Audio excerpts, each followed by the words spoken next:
요한복음 5장 16절부터 29절까지 말씀입니다. 요한복음 5장 16절부터 29절까지 말씀 보겠습니다. 그러므로 안식일에 이러한 일을 행하신다 하여 유대인들이 예수를 박해하게 된지라. 예수께서 그들에게 이르시되 내 아버지께서 이제까지 일하시니 나도 일한다 하시니 유대인들이 이로 말미암아 더욱 예수를 죽이고자 하니 이는 안식일을 범할 뿐만 아니라 하나님을 자기의 친아버지라 하여 자기를 하나님과 동등으로 삼으심이로라. 그러므로 예수께서 그들에게 이르시되 내가 진실로 진실로 너에게 이르노니 아들이 아버지께서 하시는 일을 보지 않고는 아무것도 스스로 할 수 없느니 아버지께서 행하시는 그것을 아들도 그와 같이 행하느니라. 아버지께서 아들을 사랑하사 자기가 행하시는 것을 다 아들에게 보이시고 또 그보다 더 큰 일을 보이사 너희로 놀랍게 여기게 하시리라.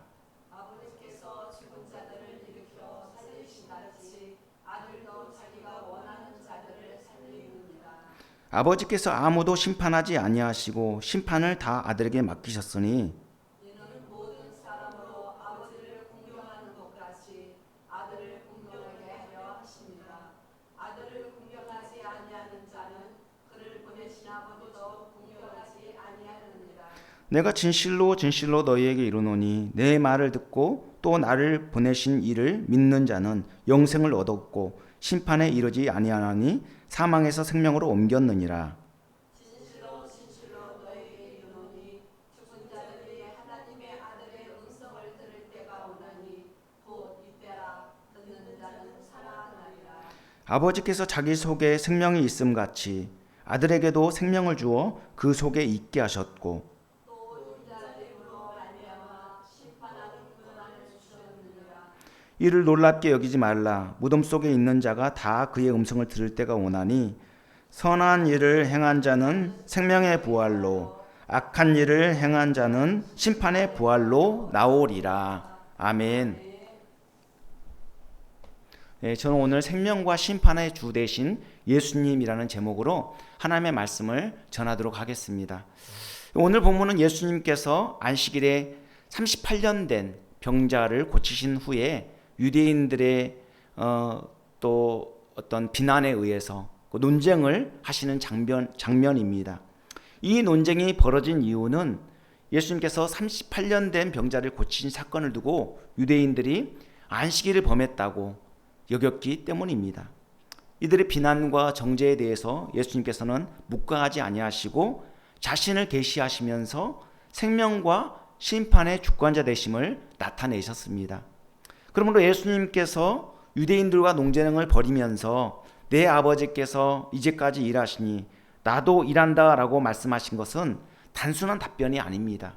이 말씀은 오늘 본문의 핵심 구절로서 예수님께서 하나님과 본질적으로 하나이시고 또 함께 일하시며 생명과 심판의 권세를 가지신 하나님의 아들이심을 천명하신 사건입니다. 오늘 본문은 예수님께서 안식일에 베데스다 연못에 38년 된 병자를 고쳐주심으로써 안식일 논쟁으로 시작되지만 여기에는 예수님의 신성과 권세 그리고 생명과 심판의 주님으로서 사역이 모두 다 담겨 있습니다. 저와 여러분 모두 오늘 말씀을 통해서 예수님이 어떤 분이신지 더 분명히 알 뿐만 아니라 하나님의 자녀로서 어떤 자세를 갖고 믿음 생활을 해나가야 될지 새롭게 결단하고 다짐하는 시간이 되었으면 좋겠습니다.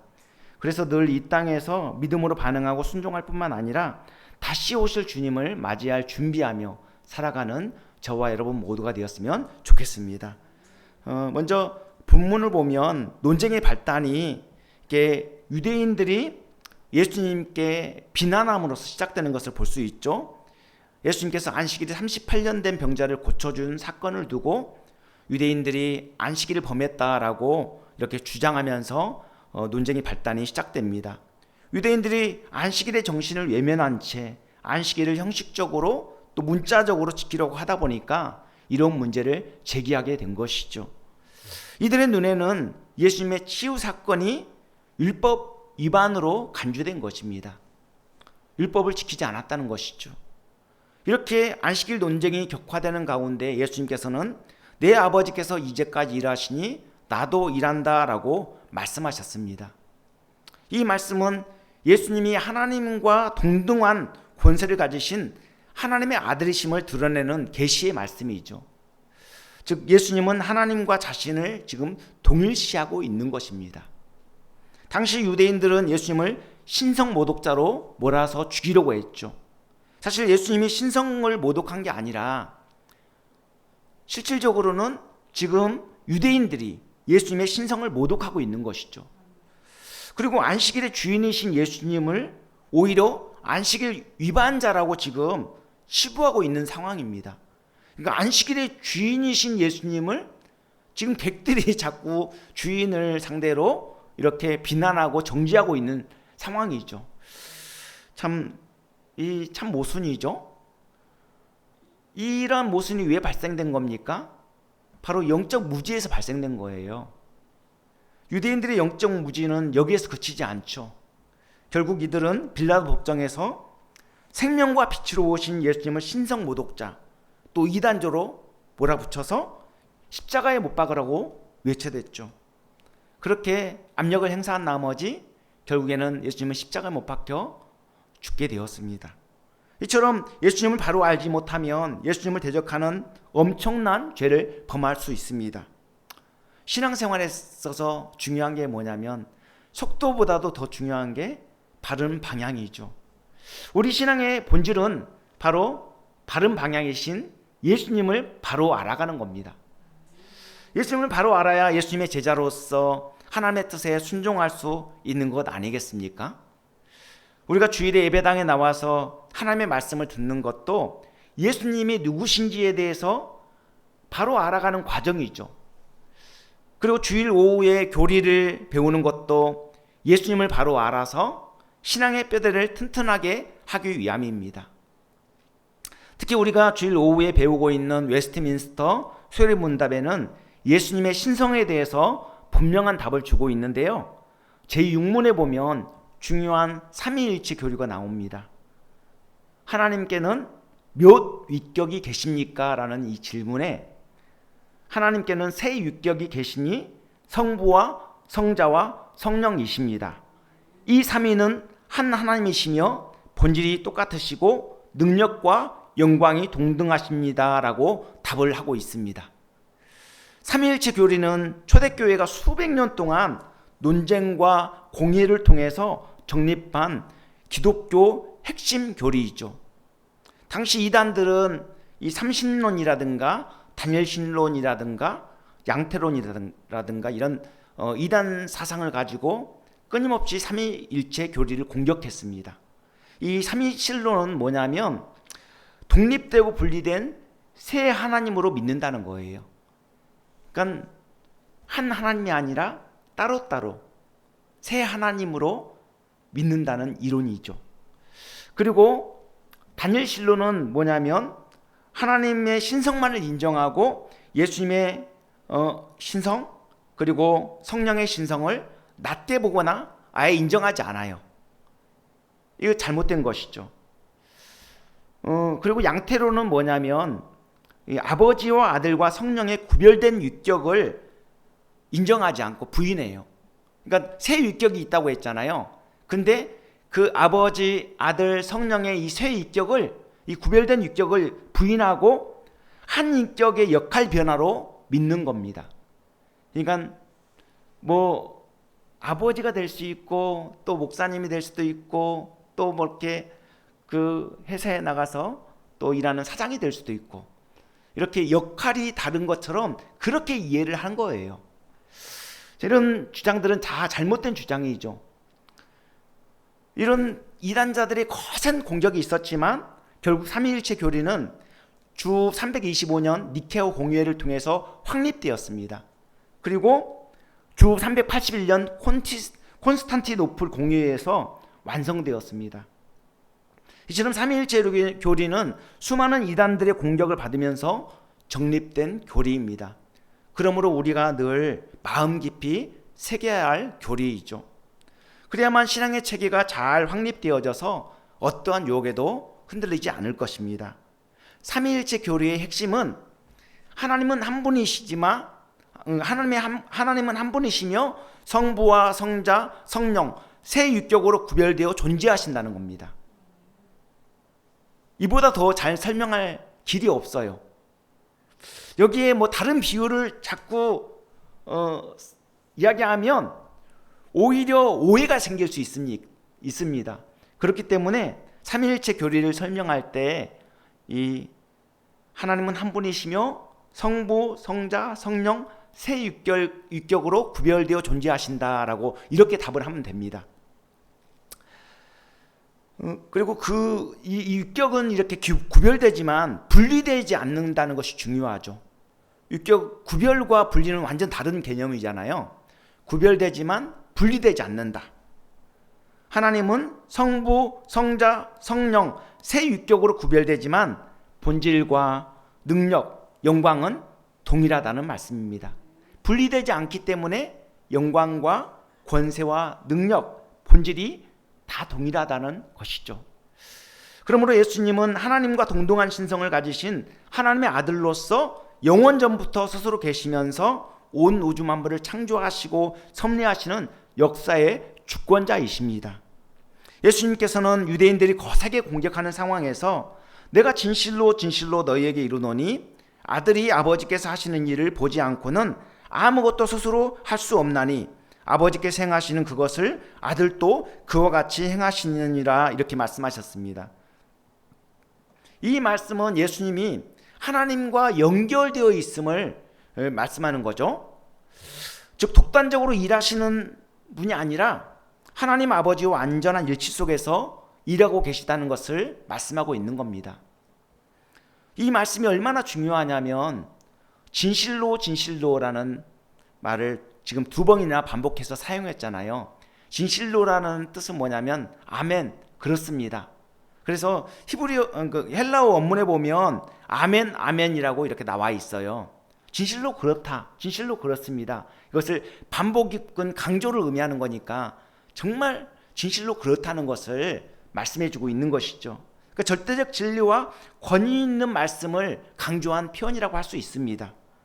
그리고 아들이 아무것도 스스로 할 수 없다라고 말씀하신 것은 예수님이 독립된 존재가 아니라 성부와 성령과 연결되어 있음을 의미하는 것이죠. 그러니까 성부, 성자, 성령은 따로따로가 아니라 다 연결되어 있습니다. 예수님의 모든 사역이 하나님의 뜻과 항상 일치한다는 말씀이죠. 예수님은 하나님께서 하시는 일을 보지 않고는 아무것도 할 수 없고 아버지께서 행하시는 것을 한다라고 말씀하셨는데 이는 완전한 이해와 동력을 강조하는 표현입니다. 예수님은 하나님 아버지와 본질이 동일하시기 때문에 같은 곳을 바라보고 동일하게 행하시는 것입니다. 예수님의 이해와 사역이 곧 하나님의 이해와 사역인 것이죠. 그러므로 예수님께서 행하신 기적과 권세와 심판은 다 성부와 성령과 본질적으로 다른 게 아니라 연합되어서 비롯된 것이라고 우리는 생각할 수 있습니다. 그러므로 예수님께서 철저히 하나님의 뜻에 자원적으로 순종하신 것은 하나님보다 열등해서가 아닙니다. 예수님은 하나님과 죄인들의 관계를 회복시킬 유일한 중보자이시기 때문에 구원 사역을 위해서 온전히 연합하고 순종하신 것이죠. 그러므로 우리도 늘 하나님의 뜻에 순종하고 예수님을 의지하며 성령의 인도하심을 따라 살아가야 하는 것이 마땅합니다. 그리고 예수님께서는 본문 20절에 아버지께서 아들을 사랑하사 자기가 행하시는 것을 다 아들에게 보이시고 또 그보다 더 큰 일을 보이사 너희로 놀랍게 여기게 하시리라 라고 말씀하셨습니다. 이 구절은 예수님과 하나님 아버지의 사랑의 관계, 그 일치된 사역을 더 분명히 보여주실 뿐만 아니라 더 큰 사역, 즉 부활과 심판을 예고하는 중요한 말씀입니다. 사랑한다라고 표현된 이 헬라어 필레오는 애정어린 친밀한 관계의 사랑을 의미하죠. 이는 아버지와 아들의 인격적 관계 속에서 나타나는 친밀한 교제를 의미합니다. 아버지가 아들을 너무 사랑하기 때문에 다 다 보여줄 수 있는 것이죠. 비밀이 없어요. 모든 것을 다 공유할 수 있습니다. 아버지와 아들은 하나이기 때문에 모든 것을 다 공유할 수 있는 겁니다. 그렇게 하나님과 예수님과 성령님의 관계는 연결된 아주 친밀한 관계임을 알 수 있는 것이죠. 예수님은 안식일의 병고침에 대해서 분노하고 있는 유대인들에 대해서 신성을 드러내셨습니다. 그러면서 앞으로 더 큰 권세 앞에서 깜짝 놀라게 될 것을 예고하셨는데요. 그 권세가 뭐냐면 바로 부활과 심판의 권세를 의미하는 것입니다. 그래서 부활과 심판에 대한 내용이 계속 이후에 이어지고 있는데요. 우리 본문 21절로 24절까지 내용을 다시 한번 읽어볼까요? 본문 21절로 24절 아주 중요한 말씀인데 함께 읽겠습니다. 아버지께서 죽은 자들을 일으켜 살리심같이 아들도 자기가 원하는 자들을 살리시느니라. 아버지께서 아무도 심판하지 아니하시고 심판을 다 아들에게 맡기셨으니 이는 모든 사람으로 아버지를 공경하는 것 같이 아들을 공경하게 하려 하심이라. 아들을 공경하지 아니하는 자는 그를 보내신 아버지도 공경하지 아니하느니라. 내가 진실로 진실로 너희에게 이르노니 내 말을 듣고 또 나 보내신 이를 믿는 자는 영생을 얻었고 심판에 이르지 아니하나니 사망에서 생명으로 옮겼느니라. 아멘. 예, 여기에는 생명의 주 되신 예수님이 심판의 권세를 가지고 영생을 주실 것을 약속하시는 내용이 담겨 있습니다. 하나님의 권세가 바로 예수님의 권세이고 예수님은 생명의 주님이실 뿐만 아니라 최종 심판권을 가지신 심판의 주로 다시 오실 것을 보여주고 있는 말씀이죠. 중요한 것은 이 예수님의 말을 듣고 또 나 보내신 그러니까 예수님을 보내신 하나님을 믿는 자는 영생을 얻었다는 사실입니다. 그러니까 그 하나님을 보여달라고 하니까 예수님이 나를 본 자는 곧 하나님을 본 자라고 이렇게 말씀하셨잖아요. 동일시하고 있잖아요. 자신을 하나님과 계속해서 동일시하고 있잖아요. 그리고 누구든지 나를 만미하지 않고는 아버지께 나갈 수가 없다라고 이렇게 중보자로서의 어떤 역할을 또 말씀하셨고 내가 곧 길이요 진리요 생명이니라고 이렇게 말씀하셨잖아요.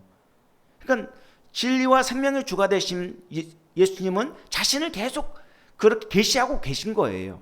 근데 영적으로 눈이 멀어 있기 때문에 알지 못하는 것이죠. 생명과 빛으로 오셨는데 예수님이 누구신지 알아보지 못하고 오히려 그 구원의 주님이 되시는 예수님을 잡아 죽이려고 했잖아요. 신성 모독자로 또 이단자로 몰아붙여서 계속 죽이려고 그렇게 쫓아다니고 핍박했던 유대인들입니다. 감시병을 계속해서 예수님께 따라 붙여서 계속 시시각각으로 계속해서 감시하게 하고 보고하게 하고 결국에는 어떻게 책잡아서 죽일까? 그들의 머릿속에는 늘 이것만 가득했던 거예요. 어떻게 하면 예수를 책잡아 죽일까? 그렇게 혈안이 되어 있는 집단이 바로 유대인 종교 지도자들 집단이었습니다. 여기 오늘 본문에 우리가 24절에 읽은 내용에서 아주 중요한 내용이 뭐냐면 예수님을 믿는 자는 바로 영생을 얻었다는 겁니다. 영생을 얻었다. 그리고 사망에서 생명으로 옮겨졌다.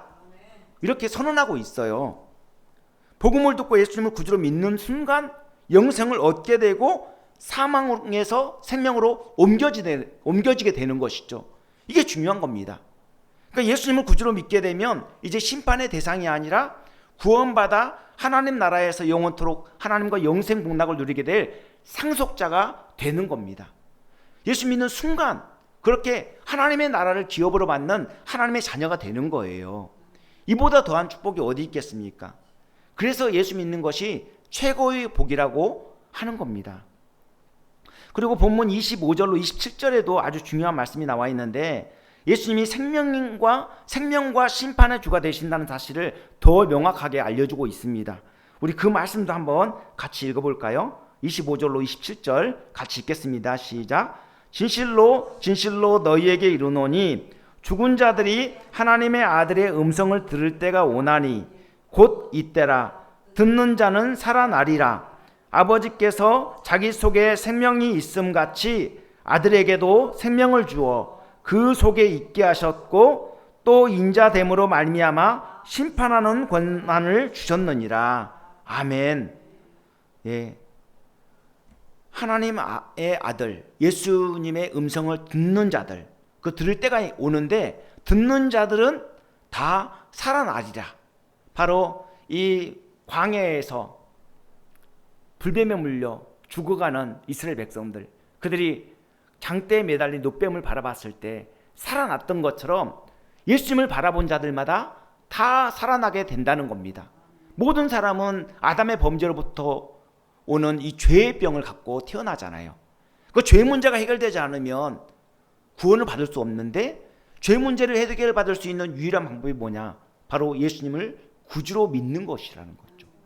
선행이나 철학이나 고행이나 세상의 그 어떤 방법으로도 율법을 지킨다고 해서 구원을 받는 게 아니라 오직 예수님을 믿고 따라야만 구원을 받을 수 있다는 것을 성경은 가르쳐주고 있습니다. 이것이 구원의 진리예요. 이 진리는, 그 구원의 길은 유일한 하나밖에 없어요.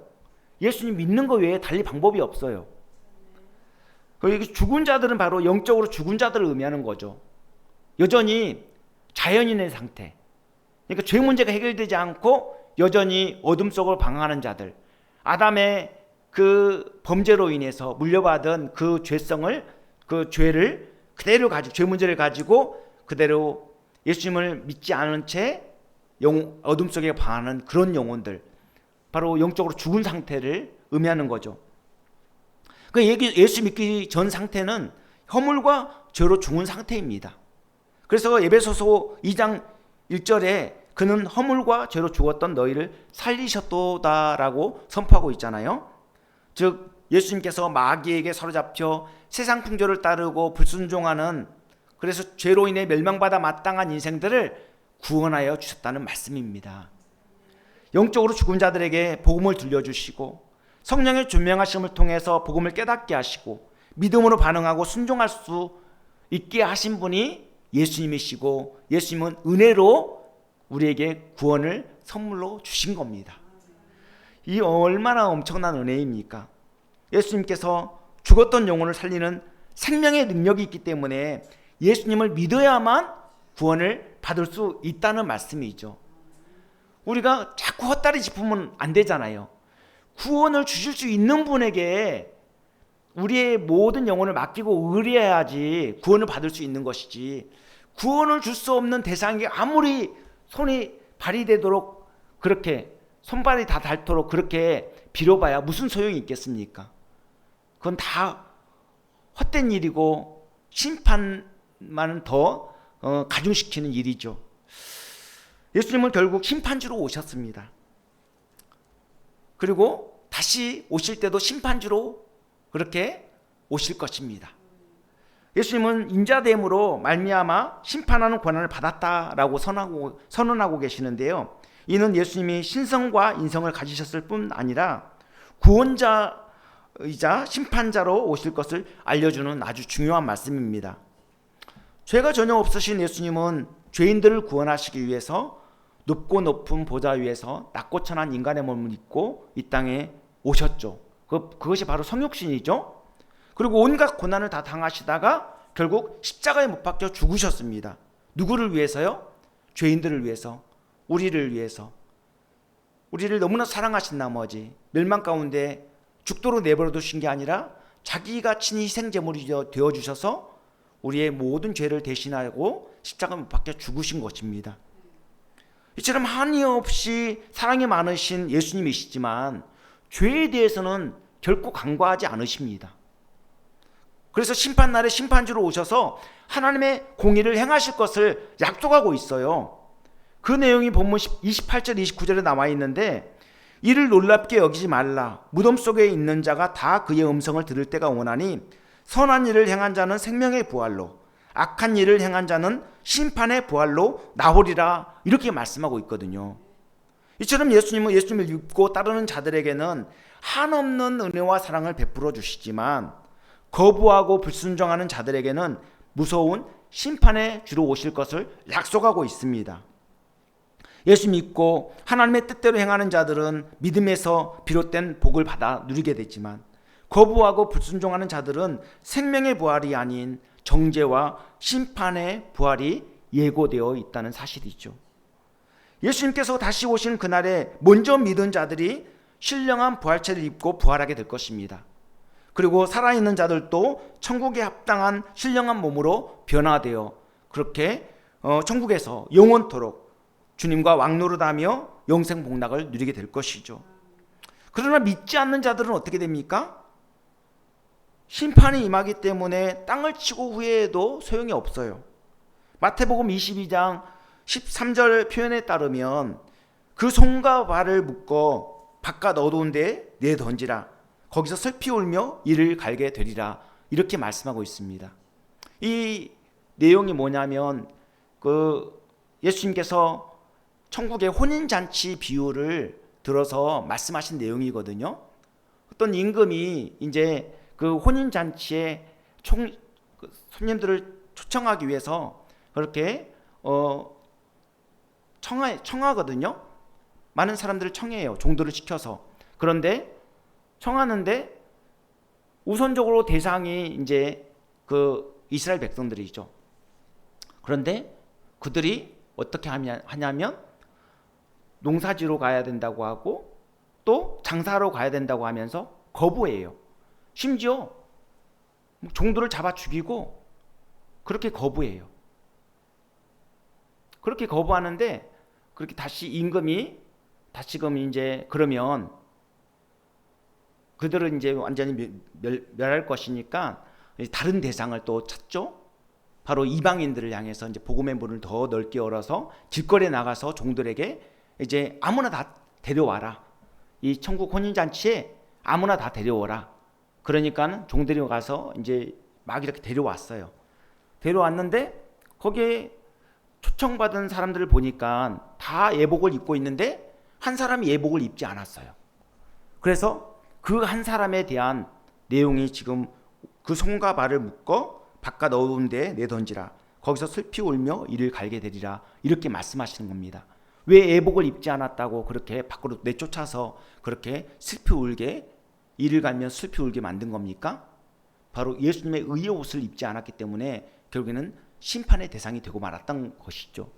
먼저는 유대인들에게 이스라엘 백성들에게 복음이 전해졌지만 그들이 거부하였기 때문에 그들이 심판의 대상이 된 것이고, 그리고 이제 이방인들에게도 복음이 확장됐는데 예수님의 의의 옷을 입지 않은 사람은 결국에는 심판의 대상이 되고 말 것이라는 것을 이렇게 천국 혼인잔치 비유를 통해서 우리에게 교훈해주고 있는 것이죠.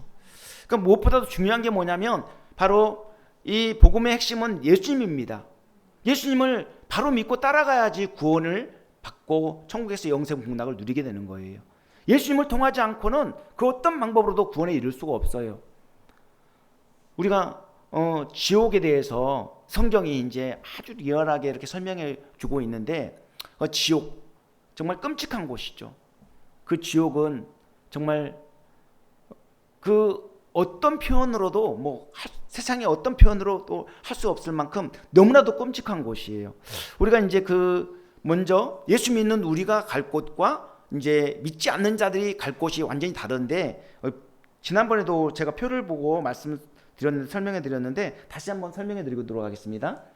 이 신자가 있고 불신자가 있죠. 예수님 믿는 자, 믿지 않는 자, 마찬가지로 육체적 죽음은 동일해요. 다 수명이 다하면 죽게 되어 있어요. 100년 전후의 삶을 살다가 누구나 다 죽게 되죠. 이 첫째 사망은 누구에게 다 오게 됩니다. 근데 신자와 불신자의 가는 곳이 달라요. 죽은 이후에 우리는 주님 품에 안겨서 안식을 누리게 되지만 믿지 않는 자들은 음부에서 심판을 기다리고 있습니다. 그리고 이제 예수님 다시 오실 날, 이제 재림의 날이 되게 도래하게 되면 이제 부활하게 되죠. 이제 신령한 몸을 입고 부활하게 되는데, 예수 믿는 자들은 새하늘과 새 땅에서 주님과 영생 복락을 누리게 되지만 믿지 않는 자들은 영원한 지옥 불못에서 그렇게 영원토록 고통당하며 그렇게 끔찍한 최후를 맞이하게 된다는 것이죠. 그래서 이게 참 우리가 예수 믿는다는 것이 얼마나 복인지 그것을 좀 실감하면 좋겠는데, 당장 뭐 죽어봐야 아는 거 아니냐 이렇게 그냥 큰 소리 떵떵 치는 사람이 있어요. 가봤냐고, 그 지옥이 있고 천국이 있는지 가봤냐고 그렇게 따져 묻는 사람도 있는데, 성경이 분명히 가르쳐주고 있잖아요. 약속하고 있잖아요. 하나님이 신실하신 하나님이 그렇게 말씀하시고 약속하시는 건데, 믿음이 없으니까, 눈에 보이지 않으니까 그렇게 함부로 말하고 이야기하는 것이죠. 지옥은 정말 우리가 상상할 수 없을 만큼 끔찍하고 고통스러운 곳입니다. 영원히 꺼지지 않는 지옥 불못에서 고통을 당한다고 생각해 보십시오. 죽으려고 해도 죽을 수도 없는 곳, 끔찍한 고통이 계속되는 곳, 바로 그곳이 지옥입니다. 예수 믿을 수 있는 기회는 숨이 끊어지는 순간까지예요. 호흡이 있는 순간까지 예수 믿을 기회가 주어지는 것이지, 숨이 끊어지면 더 이상 기회는 없어요. 그러므로 우리 모두 예수 잘 믿고 믿음으로 살아갈 뿐만 아니라, 예수 믿지 않는 가족들이나 친구들, 지인들에게 때를 얻든지 못 얻든지 계속해서 복음을 전해야 되는 것이죠.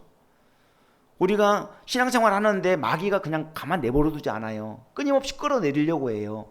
너 원래 소속이, 너 마귀 자신의 소속이었냐고 그러면서 자신의 수하로 어떻게든 끌어내리려고 발버둥을 치고 혈안이 되어 있습니다. 그러니까 거기에 끌려가지 않으려면 어떻게 됩니까? 늘 예수님 의지하며 성령의 인도하심을 따라 살지 않으면 안 되는 거예요. 마귀가 계속 유혹하잖아요. 예수 믿으면 밥이 나오냐, 뭐가 나오냐, 좋은 게 뭐가 있냐. 예수 믿어도 병 걸릴 거 병 다 걸리고, 다 아플 거 다 아프고, 그런데 뭐가 좋냐? 마찬가지로 믿지 않는 자나 믿는 자나 다 병이 찾아오고 고통이 있어요. 다. 그렇지만 우리에겐 영생이 있잖아요. 내세의 영생이 보장되어 있잖아요. 그것만큼 중요한 게 어디 있어요? 죽음 이후에 천국에서 영생 문학을 누리고 구원받을 수 있다는 이 엄청난 은혜가 얼마나 큰 은혜입니까? 우리 정말 힘들어도 어려워도 십자가의 그 가시밭길, 아무리 고통스럽다 할지라도 우리가 인내하며 걸어야 될 이유입니다. 우리에게 주어진 믿음의 길을 성실하게 잘 걸어나가면 좋겠습니다. 저와 여러분 모두 이 생명과 심판의 주가 되신 예수님만 믿고 끝까지 따라갈 뿐만 아니라 예수님을 널리 증거하는 축복의 통로가 되었으면 좋겠습니다. 기도하겠습니다. 사랑과 은혜가 풍성하신 하나님, 우리는 오늘 말씀을 통해 생명과 심판의 주 되신 예수님에 대해서 더 분명히 깨닫게 되었습니다. 죄와 허물로 멸망받아 마땅한 인생들에게 찾아와 주셔서 만나 주시고 복음을 깨닫게 하시고 구원의 은혜를 베풀어 주셔서 참으로 감사합니다. 늘 그 은혜에 감격하며 감사하며 믿음으로 순종하며 살아가길 원하오니 우리를 다스려 주시옵소서. 좌로나 우로나 치우침 없이 한결같이 믿음의 길을 잘 걸어갈 수 있도록 도와주시고, 아직도 어둠 속에 방황하는 영혼들이 많은데 그들을 주께로 인도하는 축복의 통로가 될 수 있도록 도와주시옵소서. 우리에게 더욱더 믿음 주시고 열정 주셔서 우리 믿음의 길을 잘 걸어갈 뿐만 아니라 전도의 사명을 잘 감당할 수 있도록 은혜를 베풀어 주시옵소서. 이 모든 말씀 예수님의 이름 받들어 기도합니다. 아멘.